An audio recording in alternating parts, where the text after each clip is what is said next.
Congressman, thanks for being here this morning. So we got Pete. two things in hand here. A lot of people, and the president was elected to get us out of these places and not make it an endless situation. At the same time, a bad deal with the Taliban could really go sideways there. What's the right way forward in Afghanistan with this peace deal? Look, Pete, you know everybody wants this war to end. We're about to bury another fellow, 2 Green Berets. However, half the world's terrorist organizations still exist there, and we have to stay on offense. I think we need to be very careful in sending the signal that we're not going to stand with the government, that we're not going to stand with the Afghan army, that we're just going to leave too soon, which could cause all of that to fracture back into civil war, and those terrorist groups, Al-Qaeda, ISIS, the Taliban, and others will take advantage of it.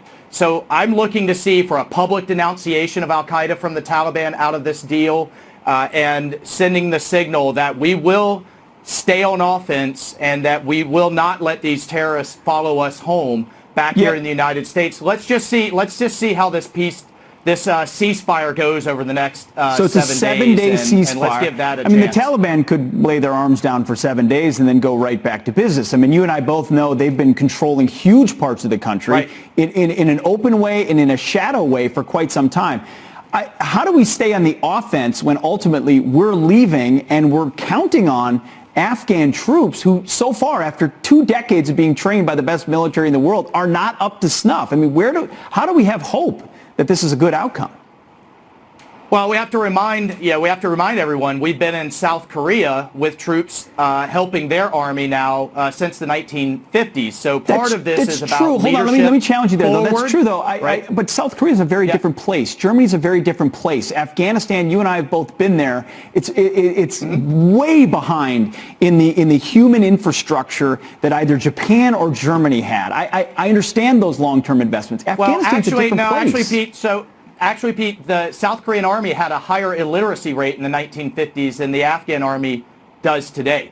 So this is about how do we have low-level, sustained engagement far forward so that it doesn't follow us home and that we keep our foot on their neck over there rather than back here. Meanwhile, over time, the Afghan army does grow. But I certainly agree with the president's frustrations and everyone else. We need to be focused on China, but we can't send the signal that we're just completely out. That's what Obama did in Iraq, and then that's what led to a resurgence of ISIS, and we had a much bigger problem you said it right. on our hands. So it's really threading a needle. That is the tension, because you got huge threats in China, in other words, and you don't want to be pumping billions into a backwards environment in Afghanistan, hoping it's going to get better. I mean, you and I both saw. We can do this with a very small number of troops, and the left is trying to say, well, we've got a million boots on the ground there in Tehran and others. That's not the case. Do you think there is a political and this is not about politics, this is about national security,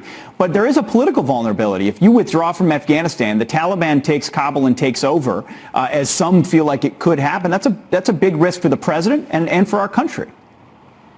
Well, that's the risk, but the bigger risk is you get the ISIS Caliphate 3.0.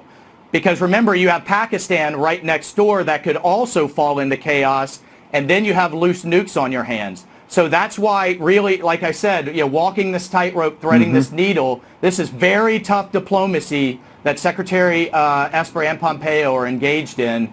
We have to get this right, but I think you're going to see a small footprint forward, counterterrorism mission, helping the Afghan army eventually be able to do this on their own.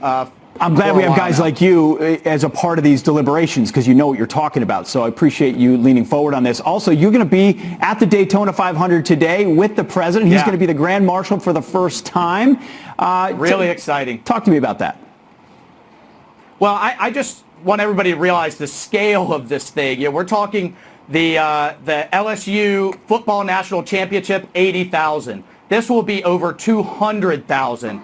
It's all-American, patriotic. The president talked at the State of the Union about the blue-collar boom. These are his people, and they are going to be fired up to have their commander-in-chief there saying, gentlemen, start your engines. We just couldn't be more excited to have him there, and I was really honored to invite him to come. This is going to be a great day. It's going to be a show, and it'll be on Fox at 2:30 today. Michael Waltz, thank you very much, Congressman. We appreciate your time. Thanks, Pete.